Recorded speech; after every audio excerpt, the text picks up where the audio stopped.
Hello mga palangga, welcome back to my vlog and this is Angelico yan. At nandito nga tayo sa Imelda Park of Catbalogan City mga palangga para ma-witness natin yung 2024 Light at Tree. Ito po yung ceremonial switch on ng mga naglalakihan, mga higanting parol mga palangga, kasi ito nga ay contest mga palangga. At syempre yung pinakamalaking Christmas tree dito sa Samar, ayan nakita po natin, tapos may pa fireworks pa yan. Grabe mga palangga, napakagarbo at napakaganda. As in, feel na namin dito na as in Paskong Pasko na po talaga. Iba kasi yung dating mga palangga pag mo nakakita ka ng parol, ayan. O diba mga naglalakihang parol, iba't ibang uri ng pailaw, kulay, ay talagang pinagandaan talaga mga palangga. Makikita nyo iba't ibang uri ng parol, iba't ibang style. Very creative talagang mga Samaron mga palangga, napaka-talented naman.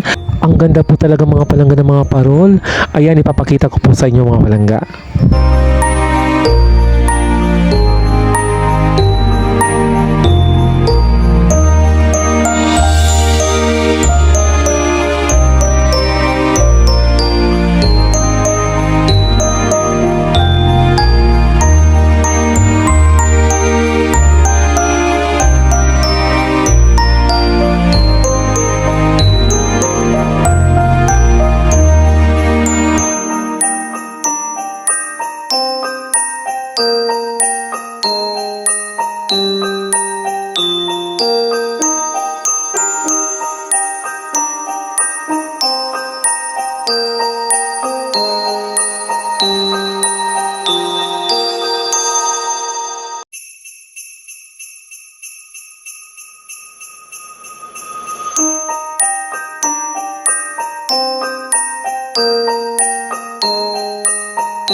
Ayan, super ganda po talaga ng mga parol, mga palangga at super ganda ng Imelda Park. Ayan, talagang dinagsa agad ang first night. Ayan, ang daming tao. Ayan, ang lagi po nating tatandaan mga palangga sa pagdiriwang ng Pasko, yung pagmamahal natin sa pamilya, pagpapatawad, pagbibigayan. Ayan, yun ang tunay na diwa ng Pasko mga palangga, ang pagmamahal. At bago nga pala mga palangga magsimula ang ceremonial switch on ng light at tree, ayan, nag-alay po muna ng dasal para sa mga nasalanta ng bagyong Yolanda. Ayan.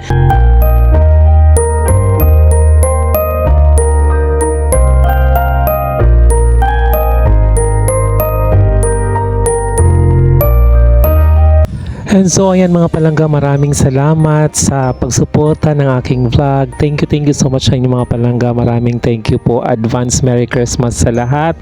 Ayan, maraming salamat po sa inyong lahat. At huwag niyong kalimutang bisitahin ang Imelda Park. And shoutout nga pala dito sa mga nagpapa-shoutout from Barangay Parasan, Daram, Samar. Ayan, isang malakasang shoutout sa inyo. Thank you so much. God bless everyone. Good night.